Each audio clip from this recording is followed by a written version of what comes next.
જય માતાજી મિત્રો, જય દાદા દ્વારકાથી, જય મા ભવાની. કેમ છો બધા? મજામાં ને મિત્રો? આજે આપણે વાત કરીએ સમજણ વગરની સંપત્તિ આવે તો જ્ઞાન વગરનો અહંકાર થાય.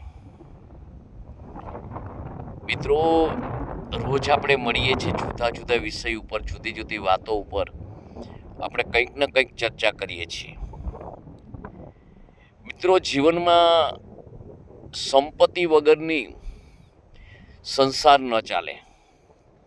એમ સમજણો, સંપત્તિ, આ બધું જીવનમાં બરોબર હોય ને તો મિત્રો જીવન જીવવાની મજા આવે. પણ જો તમને સમજણ વગરની સંપત્તિ મળે, સમજણ ન હોય અને સંપત્તિ મેળવી અને પરિણામે અજ્ઞાન ઊભું થાય એટલે માણસને અહંકાર આવે. અને અહંકાર આવે ને મિત્રો, એટલે અહંકાર પતનનું પહેલું પગથિયું છે. જીવનની અંદર હંમેશના માટે તમે ભૌતિક સુખ સંપત્તિથી, તમે સાધનોથી તમે કદાચ ને થોડા ઘણા પાછળ હશો ને તો જીવન ચલાવી શકશો. પણ મિત્રો, જો તમે સંપત્તિ હશે, સુખ સગવડના સાધનો હશે, પણ સમજણ નહીં હોય ને તો પરિણામે તમારો જે સંપત્તિનો જે નશો છે ને એ તમને અહંકાર ઉત્પન્ન કરાવશે. પરિણામે એ અહંકારના કારણે તમે તમારી જે સમાજમાં રહ્યો છે, અન્ય સમાજની અંદર આપણે રહીએ છીએ, તો એ બધો તમને તમારી પાસે નાનો બતાવવા માંડશે. તમે એને ગણશો નહીં. તમે આખા બીજાથી અલગ પ્રકારના છો એવું તમને અંદરથી અનુભૂતિ થશે. તમને એકદમ જબરજસ્ત અંદરથી એવો એક નશો ચડશે કે જે જોતામાં તમે લોકોથી અલગ થવા માંડશો. તમને કોઈ પણ જીવનની અંદર કોઈ પણ વાત, કાર્ય, કામ જે તમે કહેશો એ બધી વસ્તુ તમે પૈસાથી તોલવા લાગશો. તમને તમારા જીવનની અંદર તમારા જેવું કોઈ નથી એવું થવા લાગશે. તમે તમારો પાવર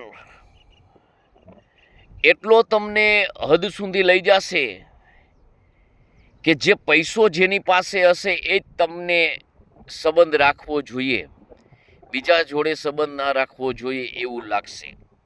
તમારા જીવનની અંદર તમારા લેવલના માણસોને તમે શોધવા માંડશો. પરિણામે તમારા પોતિકા તમારાથી આઘા થતા જશે. તમારા જીવનની અંદર કોઈ પણ સમસ્યા જો સર્જાશે તો આપણે પૈસાથી હલ કરી શકશું આવો નશો ચડશે. અને ધીરે ધીરે આ અહંકાર તમને અધોગતિની ખાઈમાં ધકેલી દેશે. જીવનની અંદર હર કોઈ દિવસો સરખા રહેતા નથી. એ હર કોઈ માણસના જીવનની અંદર જ્ઞાન હોય છે, હર કોઈ માણસને ખબર હોય છે, સંબંધો ટકાવવાની સહાનુભૂતિ હોય છે. પરંતુ તમારા પોતિકા તમને પોતિકા જાણી અને સંબંધ સાચવવાનો પ્રયત્ન કરશે, પણ તમે એને તુચ્છ ગણશો, તમે એને ભિખારી ગણશો. કારણ કે તમારી અંદર સમજણ વગરની જે સંપત્તિ મળી છે અને એ સંપત્તિએ તમને અહંકાર ઉત્પન્ન કર્યો છે.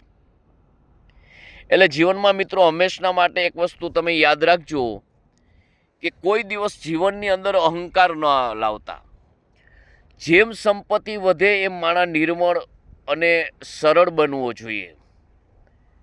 કારણ કે આ જમાનાની અંદર તમારી સંપત્તિ તમને જ કામ આવે છે, એવી જ રીતે સામેનાની સંપત્તિ સામેનાને જ કામ આવે છે.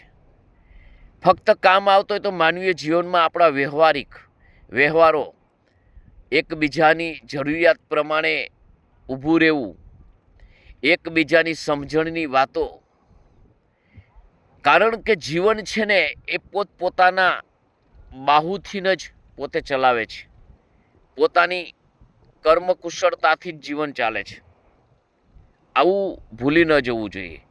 પરંતુ જે મેં તમને કીધું ને, સમજણ વગરની સંપત્તિ મળે ને એટલે આ બધું ભૂલાઈ જાય છે અને પરિણામે માણસ એક દિવસ અહંકારમય બની જાય છે. આપણે એમ કે ગર્વ અહંકાર બધા એક જ શબ્દ છે. એ સોયનો હાયરો. એમ ગમે તેણે ગર્વ કર્યો છે ને એ હાયરો છે. ઈશ્વરીય જેવું અસ્તિત્વ આ સૃષ્ટિ ઉપર આવ્યું છે ને, એણે પણ ક્યારેક આ જે આબોહવા, આ પ્રકૃતિની જરાક સ્પર્શ થતા એની વિચારસરણીમાં જ્યારે જરા ફેર પડ્યો છે ને, ત્યારે વિધિના વિધાને એને પણ આ સમજણ આપી છે, એને પણ ઠોકર ખાધી છે અને પોતાનો ગર્વ પોતે હાર્યા છે. તો હું ને તમે એક તો કારા માથાના માનવી, આપણે મિત્રો કઈ રીતે ગર્વ કરી શકીએ, કઈ રીતે અહંકાર કરી શકીએ? આપણે ડગલે ને પગલે આ સૃષ્ટિનું પ્રત્યક્ષ વસ્તુ બનાવી છે, ભગવાને નિર્માણ કરી છે, જીવ સૃષ્ટિ નિર્માણ કરી છે, બધાની જરૂરિયાત પડે છે, એના ઉપર આપણું જીવન નિર્ભર છે. તો આપણે અહંકાર કઈ રીતે લાવી શકીએ? એટલા માટે જ કહું છું કે સમજણ વગરની સંપત્તિ જ્યારે ભેગી થાય ને, ત્યારે એનો નિશો તમને અહંકારના પગથિયા ઉપર લઈ જાય. એટલે અહંકાર માણસને થાય એટલે માણસ છે ને બીજા માણસને તુચ્છ ગણવા માંડે, સંબંધોને સાચવવામાં પોતાની જરૂરિયાત એને ન દર્શાય, સામલાને મારા સંબંધ સાચવવા પડે આવું દેખાય, પરિણામે સંબંધો તૂટે. કુટુંબ પારિવારિકમાં પૈસાનો નશો એટલો ચડે ને કે ભાઈ મારી પાસે પૈસો બધો છે, બધા મારી પાસે આવશે, એટલે એ પાવરના કારણે મારે કોઈના પાસે ન જવું જોઈએ, આવું જ્યારે એના જીવનમાં દેખાય ને, ત્યારે સામેનો વર્ગ છે, કુટુંબ પરિવાર, એ પણ એના જીવનમાં એમ થાય કે આ તો માણસ અહંકારી થઈ ગયો છે, આપણે શું જરૂર છે? એટલે મિત્રો, જીવનની અંદર અહંકાર છે ને એ ક્યારે આવે છે કે તો સમજણ વગરની જ્યારે માણસને સંપત્તિ આવે છે ને ત્યારે જ. કારણ કે સંપત્તિ વગરનો માણસની તો કોઈ જીવનમાં કિંમત નથી. તમે જુઓ છો કે આ દુનિયામાં પૈસા વગરનું કોઈ સ્થાન જ નથી. પૈસો સર્વત્ર જરૂરી નથી, સમજણ જરૂરી છે, એ 100% વાત છે. પણ હાવ સમજણ હોય અને સંપત્તિ ન હોય તોય પણ જીવન ન ચાલે. બધાનો સમન્વય હોવો જોઈએ. એટલે મિત્રો, જીવનની અંદર જ્યારે તમે કોઈ પણ સમજણ હશે ને સંપત્તિ આવશે ને તો જ ટકી શકશો. પણ સમજણ વગરની જ્યારે સંપત્તિ આવશે ને ત્યારે તમને એ જુદા જુદા ખોટા રસ્તા ઉપર લઈ જશે, તમારા હાથે ખોટા કામ થશે, તમારા હાથે ખોટા કોઈઓના સંબંધો બગડાવશે. તમે તમારા જીવનની અંદર સર્વત્ર રીતે જ્યારે તમારે પૈસા સત્તા પાસે હશે, સંપત્તિ હશે એટલે સત્તા હશે, અને એ સત્તા તમને એટલી અધોગતિમાં લઈ જશે ને કે જ્યારે સર્વસ્વ તમે જ્યારે ગુમાવી બેસશો, તમારા કર્મના પ્રારબ્ધ ખૂટશે, અને જ્યારે તમે સર્વત્ર ગુમાવી બેસશો ને ત્યારે તમારી પાસે તમે રોતા હશો ને તો કોઈ છાનું રાખવાવાળું નહીં હોય. આપણે જોઈએ છીએ ને કે રાવણનો વિનાશ થયો, પાછળ મંદોદરી હતા, તે એને છાનું રાખવાવાળું કોઈ હતું નહીં. એનું કારણ હતું કે જે રાવણની જે સત્તા હતી એ સમજણ વગરની સંપત્તિથી મેળવેલી જે સત્તા હતી, અને એ સત્તાની અંદર એટલો મદ થયો હતો કે જેણે પોતાના સર્વત્ર જગ્યાએ બધા સંબંધો તોડી નાખ્યા હતા. પરિણામે આપણે એક પ્રશ્ન પણ એમાં આવે છે, કહે છે કે એક મંદોદરી કહે છે જ્યારે સુલોચના રોવે છે તો કે બેટા છાની રહી જા, આ તો ઇન્દ્રજીત નો વીરગતિને પ્રાપ્ત થયો છે, તો તારા માથે હાથ દઈને તને છાનું રાખવાવાળું આ મંદોદરી જેવું પાત્ર છે, બેટા રોઈ લે, પરંતુ કાલ રાવણ મરશે ત્યારે મને છાનું રાખવાવાળું આ મેદાનની અંદર કોઈ નહીં હોય. એમ જીવનની અંદર ગમે તેવી સંપત્તિ હોય પણ સમજણ વગરની સંપત્તિ ભેગી ન કરતા. અને સંપત્તિ હોય તો એ સારું છે, પરંતુ સમજણ રાખજો, સંબંધો સાચવજો, નકર તમારો જે સમજણ વગરની